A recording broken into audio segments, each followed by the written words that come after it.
오늘 바이블 메시지 들으시는 여러분들 반갑습니다. 환영합니다. 할렐루야. 우리가 이제 성경 읽다 보면은 홍해가 갈라지고 죽은 자가 살아나고 병든 자가 고침을 받고 이런 기적 이야기들이 많이 등장합니다. 그런데 이런 게 우리가 21세기를 살아가는 오늘날에도 일어날 수 있을까? 과학과 이성의 시대에 이 미라클이라는 단어가 어쩐지 비현실적인 것이 아닌가 이런 생각을 하게 됩니다. 성경은 마태복음 19장 26절에서 분명히 말하고 있습니다. 예수께서 그들을 보시며 이르시되 사람으로는 할 수 없으나 하나님으로서는 다 할 수 있느니라. 이 말씀은 하나님의 능력이 인간의 한계를 초월하며 그분에게는 불가능한 것이 없음을 선포하는 귀한 말씀입니다. 하나님의 옴니포텐스, 전능하심은 어제나 오늘이나 영원히 동일합니다. 그렇죠. 구약시대 때 하나님이 기적을 베푸셨었는데 신약에 와서는 이제 하나님이 다른 하나님으로 대체가 된 거냐.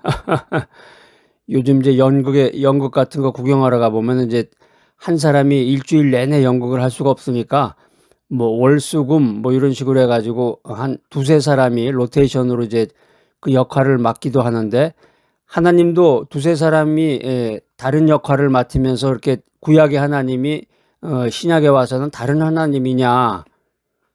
우리가 성경 구절 하나만 찾아봐도 분명히 알 수가 있습니다. 하나님의 전능하심은 하나님의 옴니포텐스, 하나님의 전능하심은 어제나 오늘이나 영원히 동일하다 하는 것입니다. 동일하다. 오늘 첫 번째 바이블 메시지는 하나님의 변치 않는 본성은 어제나 오늘이나 동일하신 분이다라는 사실입니다. 하나님의 성품, 하나님의 본성은 시대를 초월해서 변하지 않는다는 것입니다. 이게 원칙의 대원칙입니다. 기적은 하나님의 성품에서 비롯된 자연스러운 표현입니다. 히브리서 13장 8절은 이렇게 증거합니다. 예수 그리스도는 어제나 오늘이나 영원토록 동일하시니라. 동일하다, 동일하시니라. 이 헬라어의 원어가 호아우토스인데요. 같은, 변하지 않는, 불변의 이런 뜻이 있습니다. 이 말씀은 예수 그리스도가 하나님이시다. 하나님의 성품과 능력은 결코 변하지 않는다. 이 메시지를 강조하고 있습니다. 히브리서가 쓰여질 당시에 초대교회 성도들은 로마의 박해와 유대교의 압력 속에서 믿음을 지키기 위해서 고군분투하고 있었습니다. 그들은 예수님이 구약의 하나님과 동일하신 분이고 그분이 행하셨던 능력이 지금도 유효하다는 믿음이 필요했습니다. 현대를 살아가는 우리는 빠르게 변화하는 세상 속에서 살고 있습니다. 기술은 발전하고 가치관은 변하며 끊임없는 새로운 도전들이 등장합니다. 이런 변화 속에서 우리는 때로는 혼란스러워하고 불확실성을 느낍니다.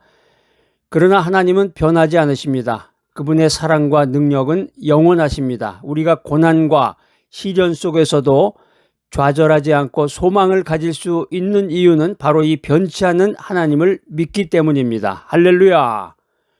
우리는 하나님의 변치 않는 성품을 신뢰하며 매일의 삶 속에서 그분의 인도하심을 구할 때 흔들리지 않는 믿음을 가질 수 있는 것입니다. 할렐루야! 오늘 두 번째 바이블 메시지는 기적의 목적은 하나님의 나라의 증거와 영광에 있다라는 것입니다. 성경에 기록된 기적들은 단순히 초자연적인 현상이 아니라 하나님 나라의 도래를 증거하고 하나님의 영광을 드러내는 분명한 목적을 가지고 있습니다.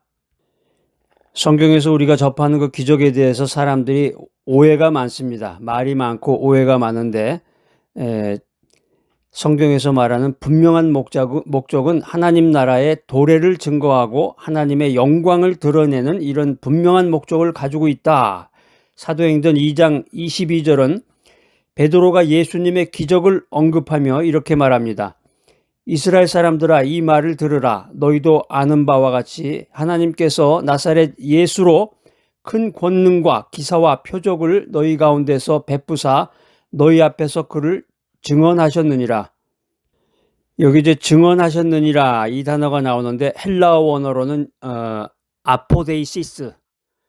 아포데이시스라는 말입니다. 이게 이제 증명, 확증, 논증 이제 이런 미닝이 있는데 예수님께서 행하신 기적들이 단순한 우연이나 마법이 아니라 하나님께서 그분을 보내셨다는 명백한 증거임을 강조하고 있습니다. 오순절 성령 강림 이후에 베드로는 예루살렘 사람들에게 예수님의 부활을 증거하며 그분의 기적들이 바로 하나님이 예수님을 메시아로 인정하셨다는 증거임을 선포하게 됩니다. 오늘날에도 하나님의 기적은 하나님의 나라가 여전히 우리 가운데 역사하고 있음을 보여주는 증거가 됩니다. 병이 낫고 문제가 해결이 되고 관계가 회복이 되는 기적적인 일들은 여전히 세상에 만연한 죄와 고통 속에서 하나님의 사랑과 능력이 살아있음을 증거하고 있습니다. 우리가 삶 속에서 하나님의 개입을 경험할 때 그것은 단순히 개인적인 축복을 넘어서 하나님의 살아계심을 세상에 보여주는 간증이 되는 것입니다. 할렐루야. 우리는 우리의 삶을 통해서 하나님의 영광을 드러내고 그분의 살아계심을 세상에 선포하는 증인이 되어야 됩니다. 세 번째 바이블 메시지는 믿음의 역할은 기적을 경험하는 통로가 된다. 이 미라클은 하나님의 주권적인 히스토리지만 종종 우리 믿음을 통해서 나타나게 됩니다. 마가복음 9장 23절은 예수님께서 간질병에 걸린 아이의 아버지를 향해서 이렇게 말씀하십니다. 예수께서 이르시되 할 수 있거든이 무슨 말이냐? 믿는 자에게는 능치 못할 일이 없느니라. 할 수 있거든이 무슨 말이냐?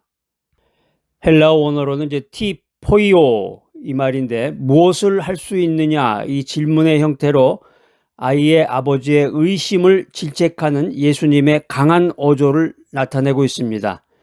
그때 당시에 유대 사회에서 이 병에 걸린다, 질병이라는 것은 죄와 연결되어 있다고 여겨지는 경향이 있었습니다. 아이의 아버지는 자신의 부족함이나 죄로 인해서 아이가 낫지 않을까 하는 불안감을 가지고 있었을 것입니다. 아이의 아버지가 아마 죄가 많았던 모양이네요. 아이의 아버지가 이제 자신이 부족하기도 하고 자신의 이제 죄 저지른 것으로 인해 가지고 아무리 예수님이라 그래도 내 애를 낫게 할 수 있을까 이런 의심을 가졌다는 거예요. 의심을. 그러니까 예수님은 그런 의심을 넘어서 믿음의 중요성을 강조하십니다. 예수께서 이르시되 할 수 있거든이 무슨 말이냐? 믿는 자에게는 능치 못할 일이 없느니라. 현대를 살아가는 우리들에게도 이 믿음이라는 게 기적을 경험하는 중요한 통로가 된다. 이 사실을 기억해야 되겠습니다. 우리는 때로는 야 이거 참 말도 안 된다. 이게 가능할까? 이런 의심의 소리에 사로잡혀서 하나님의 능력을 제한하곤 합니다. 그렇지만 하나님은 우리의 의심을 넘어선 믿음을 통해서 역사하십니다. 할렐루야. 우리가 간절히 기도하고 하나님의 말씀을 신뢰하며 불가능해 보이는 상황 속에서도 하나님께서 행하실 것을 기대할 때 우리는 놀라운 기적을 경험할 수 있는 것입니다. 우리가 하나님을 전적으로 신뢰하고 믿음으로 나아갈 때 우리의 삶은 기적의 연속이 됨을 믿으시기 바랍니다. 할렐루야.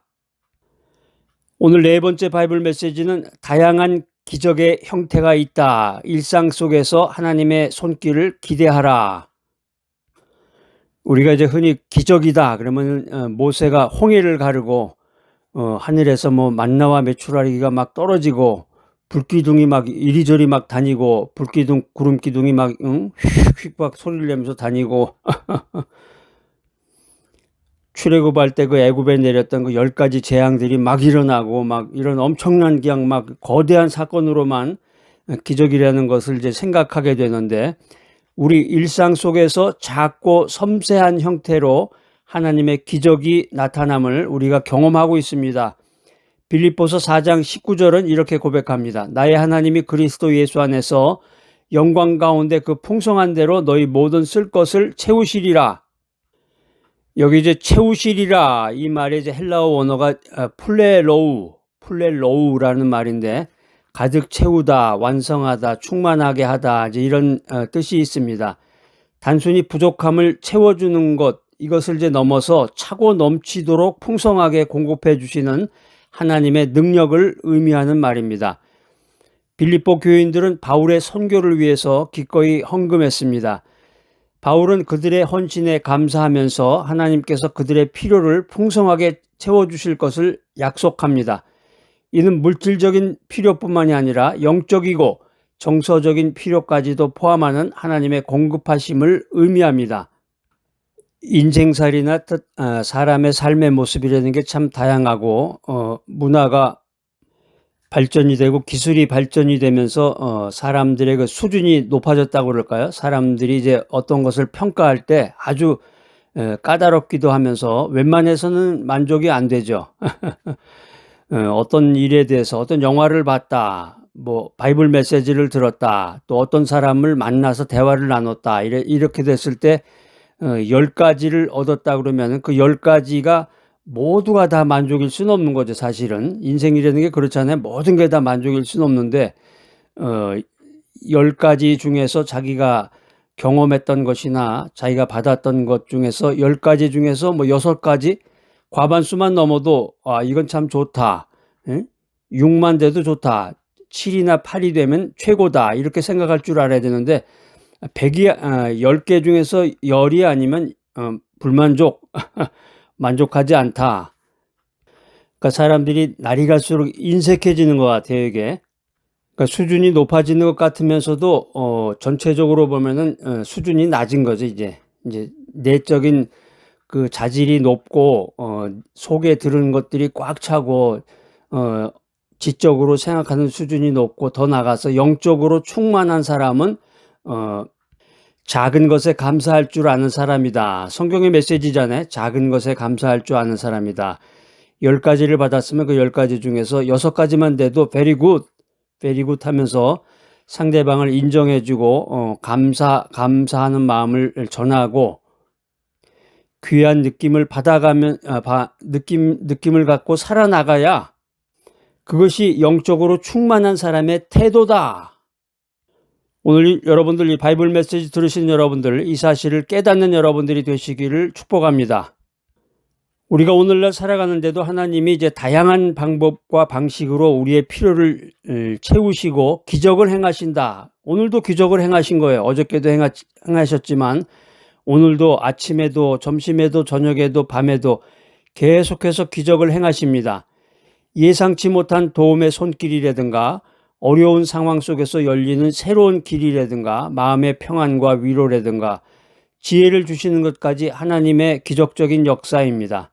마음이 우울했는데 뭐 꿀꿀하다 그러나 마음이 우울하고 그랬는데 유튜브 어떤 음악을 이렇게 찾아가지고 딱 틀었는데 너무 멋있는, 내가 평소에 좋아했던 뭐 모차르트의 클래식이 나왔다든가 아니면 뭐 어떤 재즈 음악이 나왔다든가, 요즘 보니까 그 밥 잘 사주는 누나인가 뭐 그런 그 드라마가 있죠. 그게 넷플릭스에도 그게 이제 올려져서 나오는데 제가 이제 그거 내용을 이제 보는 게 아니라 거기에 이제 유명한 사람들도 많이 나오더라고요. 김창완이라고 옛날 가수 있는데 그분도 거기 잠깐 나왔었나 봐요. 김창완. 근데 제가 이제 거기에 주목했던 게 그 스탠드 바이 유어 맨이라고 옛날 그 올드 팝이 있는데 그 스탠드 바이 유어 맨이 계속 나와요. 그러니까 처음과 끝 장면에 나오고 중간에도 한 몇 번 나오는 것 같아요. 그래서 야, 이거 참 신기하다. 오랜만에 듣기도 하고 굉장히 그 음악을 듣는 순간 과거로 돌아가서 젊은 시절에 들었던 음악인데 젊었을 때의 생각도 나면서 굉장히 그 신선한 느낌을 받았는데, 그 내용이야 뭐 그냥 뭐 뻔하죠. 뭐 안 봐도 회사 생활하고 이제 남녀의 사랑 이야기 뭐 거기서 얽힌 이야기들 뭐 나오고 그러는데 그 내용이 뭐 대단하다기보다는 그 아이디어가 참 구시로구나. 그래서 제가 이제 아까 말씀드린 것처럼 10가지를 얻은 것 중에서 6개만 넘어도 야, 이게 참 너무 멋지다, 이런 좀 칭찬과 인정을 할 수 있는 그런 여유를 갖는 여러분들이 되시기를 축복합니다. 그러니까 우리가 인생 살면서 너무 당연하게 여기는 일들 속에서도 하나님의 은혜와 기적을 우리가 발견할 수 있는 거예요. 이게 바로 기적이라는 거야. 요새 세상에 기적이 어디 있어요? 기적이 어디 있어요? 무슨 뭐 모세가 홍해를 갈랐듯이 뭐 홍해를 갈랐다는데 홍해도 알고 보니까 그게 뭐 우리나라에도 뭐 홍해 같은 그런 바다가 있더라 뭐 이러면서 자꾸 그거를 의미를 자꾸 이렇게 평가절하하는 그런 이야기들이 많잖아요. 그러니까 사람들이 참 마음에 여유가 없고 인색하다 그럴까? 그러니까는 한마디로 말하면 이제 영이 충만하지 않은 거죠. 영의 세계가 흐릿흐릿하고 막 복잡해지니까 우리가 오늘날 살아가는데 하나님이 다양한 방식으로 우리의 필요를 채우시면서 기적을 행하시는데 그거를 알아채지 못하는 거죠. 오늘 바이블 메시지 들으시는 여러분들, 작은 일에도 감사하고 매일의 삶 속에서 하나님의 손길을 민감하게 인식할 때 우리는 더 많은 기적을 경험하게 될 것임을 믿으시기 바랍니다. 할렐루야. 오늘 다섯 번째 바이블 메시지는 우리의 역할은 기적의 통로가 되는 삶이다. 하나님은 우리를 통해서 기적을 행하시기도 합니다. 우리는 하나님의 손길이 되어서 세상에 사랑과 소망과 희망과 비전을 전달하는 기적의 통로가 될 수 있는 것입니다. 갈라디아서 6장 10절은 이렇게 권면합니다. 그러므로 우리는 기회에 있는 대로 모든 이들에게 착한 일을 하되 더욱 믿음의 가정들에게 할지니라. 여기 이제 착한 일이라는 단어가 나오는데 헬라어 원어로는 아가톤 에르곤입니다. 아가톤 에르곤이라는 말은 이제 선한 행실, 유익한 일, 도움이 되는 일, 뭐 이런 의미가 있는데 단순히 윤리적으로 올바른 행동을 넘어서 사랑과 희생의 정신으로 다른 사람에게 유익을 주는 모든 행위를 포함하는 것입니다. 그때 당시에 갈라디아 교인들은 유대인과 이방인 간의 갈등으로 어려움을 겪고 있었습니다. 사도 바울은 그들에게 사랑으로 서로를 섬기고 특별히 믿음의 공동체 안에서 서로를 돌볼 것을 강조했습니다.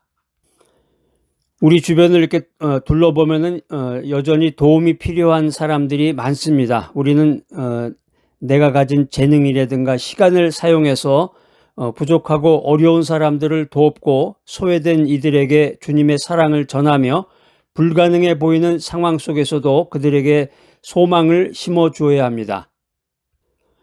우리가 작은 섬김과 사랑을 실천할 때 그것이 누군가에게는 절망 속에서 찾아온 기적이 될 수 있습니다. 기적이 되는구나. 우리는 그리스도의 사랑을 품고 내 이웃을 섬김으로써 하나님의 기적을 세상에 나타내는 통로가 되어야 합니다. 할렐루야. 성경 말씀을 참 읽을 때마다, 성경 말씀을 연구할 때마다, 성경 말씀을 묵상할 때마다 참 엄청난 혁명적인 말들이 너무 많이 나와요. 요새 세상에 기적이 어디 있어요. 기적을 찾으러 그냥 엄청난 기적만 찾으러 돌아다니는데 사실은 자기가 돌아다니는 일생 자체가 기적의 연속인데 그걸 깨닫지 못하는 거죠. 그리고 내 자신이 기적을 베푸는 사람이 될 수가 있구나. 내가 하나님께서 주시는 그 기적의 통로가 될 수 있구나. 이 사실을 깨닫는 여러분이 되시기를 축복합니다. 할렐루야. 오늘 바이블 메시지 들으신 여러분들, 오늘날에도 하나님의 기적이 가능하다는 사실을 우리가 확인했습니다. 하나님은 어제나 오늘이나 영원토록 동일하시며 하나님의 기적은 하나님 나라의 증거와 영광을 위한 것이다. 이 사실을 우리가 기억해야 되겠습니다. 우리의 믿음을 통해서 기적이 나타나고 하나님의 기적은 크고 거창한 일뿐만 아니라 우리의 일상 소소한 가운데서도 다양하게 역사함을 믿으시기 바랍니다. 그리고 내 자신이 기적의 통로가 됨을 믿으시기 바랍니다. 할렐루야. 예수님께서 또 더 엄청난 말씀을 또 하세요. 어떤 성경 말씀 이렇게 찾아서 읽을 때마다 너무 도전이 되고 할렐루야, 참 이게 하나님의 말씀은 참 위대하구나 하는 생각을 하게 됩니다. 요한복음 14장 12절에 보면은 내가 진실로 진실로 너희에게 이르노니 나를 믿는 자는 내가 하는 일을 그도 할 것이요 또한 그보다 큰 일도 하리니 이는 내가 아버지께로 감이라. 이 말씀은 이제 예수님을 믿는 우리에게도 예수님과 같은 더 나아가서 예수님보다 더 큰 일을 할 수 있는 능력이 주어졌음을 선포하는 귀한 말씀입니다. 할렐루야. 하나님의 포텐티아, 능력이 지금도 우리 안에서 역사하고 있음을 믿으시기 바랍니다. 그렇기 때문에 이제 우리는 더 이상 기적이 과거의 이야기라고 치부하지 말고 기적은 구약에서만 나오는 이야기지 이런 엉뚱한 얘기하지 말고 오늘날에도 살아 역사하시는 하나님의 능력임을 믿음으로 기대하고 간구해야 됩니다. 믿음 가운데서 기도하면서 우리 자신도 하나님의 기적을 체험하고 기적의 통로가 되고 세상에 하나님의 사랑과 능력을 증거하는 삶을 살아나가야 되겠습니다. 할렐루야! 사랑과 은혜가 충만하신 하나님 아버지, 오늘 말씀을 통해서 주님의 변치 않는 능력과 오늘날에도 여전히 역사하시는 기적에 대해서 깨닫게 하시니 감사합니다. 저희의 작은 믿음으로 주님의 크신 능력을 제한했던 어리석음을 용서하여 주시옵소서. 저희 삶의 모든 영역에서 주님의 기적적인 손길을 간구합니다. 저희의 연약함을 주님의 강함으로 채우시고 불가능해 보이는 상황 속에서도 주님의 놀라운 역사를 경험하게 하여 주시옵소서. 저희에게 더욱더 큰 믿음을 허락하시고 주님께서 행하실 일들을 기대하며 담대한 마음으로 인생을 살아나갈 수 있도록 용기를 허락하여 주시옵소서. 저희가 주님의 기적을 단순히 바라보는 자가 아니라 기적의 통로가 되는 삶을 살게 하여 주시옵소서. 저희의 손과 발이 주님의 손길이 되어 도움이 필요한 이웃에게 사랑을 전하고 절망 가운데 있는 자들에게 희망을 심어주는 도구가 되게 하여 주시옵소서. 저희의 삶을 통해서 하나님의 살아계심과 영광이 온 세상에 드러나게 하여 주시옵소서. 예수 그리스도의 이름으로 기도드립니다. 아멘.